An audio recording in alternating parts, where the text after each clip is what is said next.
কথা একটাই, বাদের পরে বাদ চাই, সোনার বাংলা রক্ষা করতে চাই। রাজি আছেন ইনশাআল্লাহ? আরেকটা ফাইনাল কথা বলে যাই, ইন্ডিয়া বয়কট করে বাংলাদেশ গড়তে চায়। আমাদের বাংলাদেশে হিন্দু মুসলমানের কোনো ভেদাভেদ ছিল না। ভেদাভেদ যদি থাকে আপনাদের ইন্ডিয়ায় আছে। আপনারা যেইভাবে গুজরাটের কসাই মোদী সরকার আমার মুসলমানদেরকে জবাই করেছে, বাংলাদেশে একটা হিন্দুকেও জবাই তো দূরের কথা, দমক পর্যন্ত স্বাধীনতার পরে সাধারণ কোনো মুসলমান দেয় না। চাইলেই দাদা বাবুরা আমাদেরকে গেট খুলে পরিকল্পিতভাবে বন্যা সৃষ্টি করে বাংলাদেশের মধ্যে দুর্যোগ কায়েম করে দিবে। বাংলার জনগণ 54 বছর মানছে, আর মানবে না। কাজেই দেয়ালে পিঠ থেকে গেছে আমাদের। রাতের আধারে ঘুমন্ত মানুষের উপরে ফারাক্কাবাদের গেট খুলে দিয়ে তারা পৈশাচিক আনন্দে লিপ্ত হয়ে যায়। পত্রিকার মধ্যে হাস্যরসের নিউজ করে ধিক্কার জানায় সমস্ত প্রতিবেশীদেরকে। আশ্চর্য লাগে, এদেরকে আমরা শত শত টন ইলিশ দিছিলাম, কথা বল না কেন? আজকে আমরা শর্তহীন করিডোর দেওয়ার পরে আমাদের সুন্দরবনকে নষ্ট করার জন্য রামপাল বিদ্যুৎ কেন্দ্র স্থাপন করতে দিয়েছি। করিডোরের জন্য রাজি হইলাম, মংলা বন্দরও দিয়ে দিলাম, সমুদ্রে গ্যাস ব্লকের ইজারা পর্যন্ত দিয়ে দিলাম। তারপরেও আমাদেরকে যেইভাবে একের পর এক বন্যায় নিমজ্জিত করছে দাদা বাবুরা, এই সব ধরনের যত আমাদের সাথে তাদের লেনদেন হয়েছে, যত ধরনের চুক্তি হয়েছে, বর্তমান সরকারকে বলবো সবগুলো চুক্তি বয়কট করে ভারত বয়কটের ডাক দিন। বাঙালি মানুষ রক্ত দিতে জানে, বাঙালি মানুষ নিজের টাকায় নিজের দেশ রক্ষা করতেও জানে। আমাদের বাংলাদেশকে আপনারা বিদ্যুৎ বন্ধ করে দিয়েছেন। বাংলাদেশ বর্তমান সরকারকে বলবো আপনি গ্যাস বন্ধ করে দিন। ইন্ডিয়ার করোনা নিয়ে, হিন্দুদের করোনা নিয়ে, উগ্র হিন্দুদের করোনা নিয়ে 100% মুসলমানের দেশে মুসলমানরা বাঁচতে চায় না। আমরা করোনা চাই আল্লাহর কাছে। কার কাছে? আল্লাহর কাছে করোনা চাই। হিন্দু দাদাবাবুদেরকে করোনা করে করোনা চেয়ে আমরা থাকতে চাই না।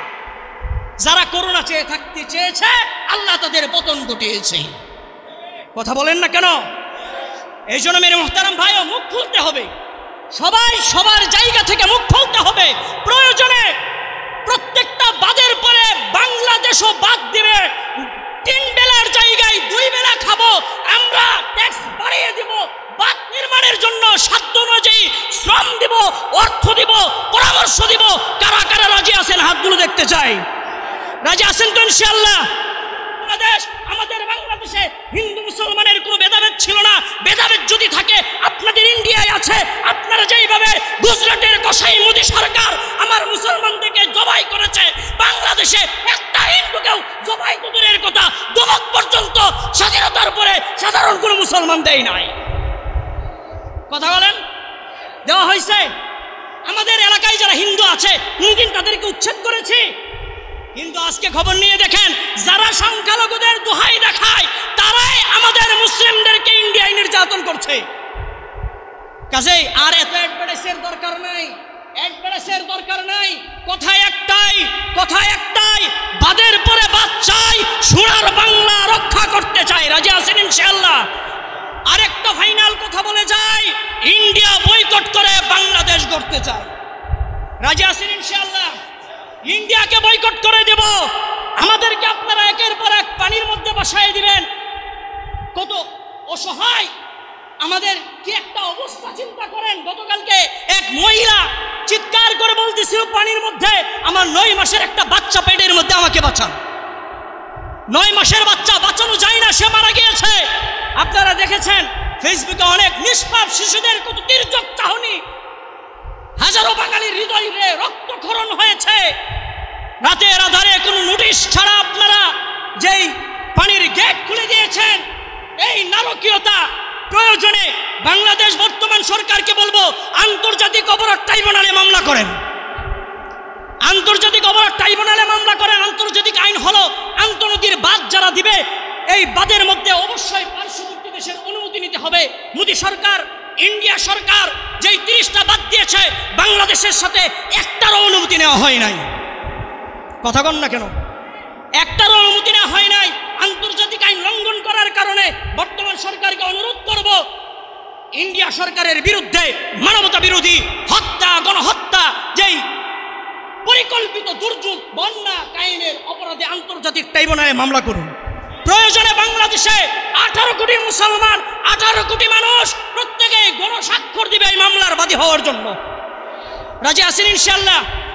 আল্লাহ তাআলা আমাদের সবাইকে বুঝার আমল করার তৌফিক দান করুক।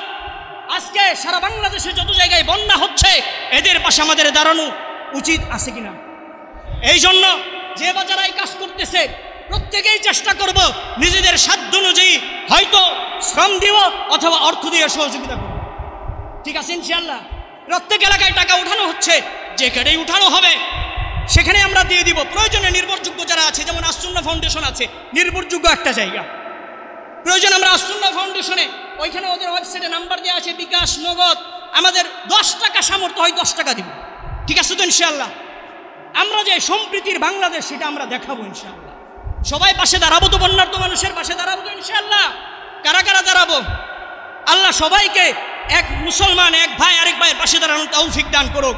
আল্লাহ তাআলা আমাদের সবাইকে এই আলোচনাগুলো বুঝে শুনে আমল করার তৌফিক দান করুক। ওয়া আখিরু দাওয়ানা আলহামদুলিল্লাহি রাব্বিল আলামিন।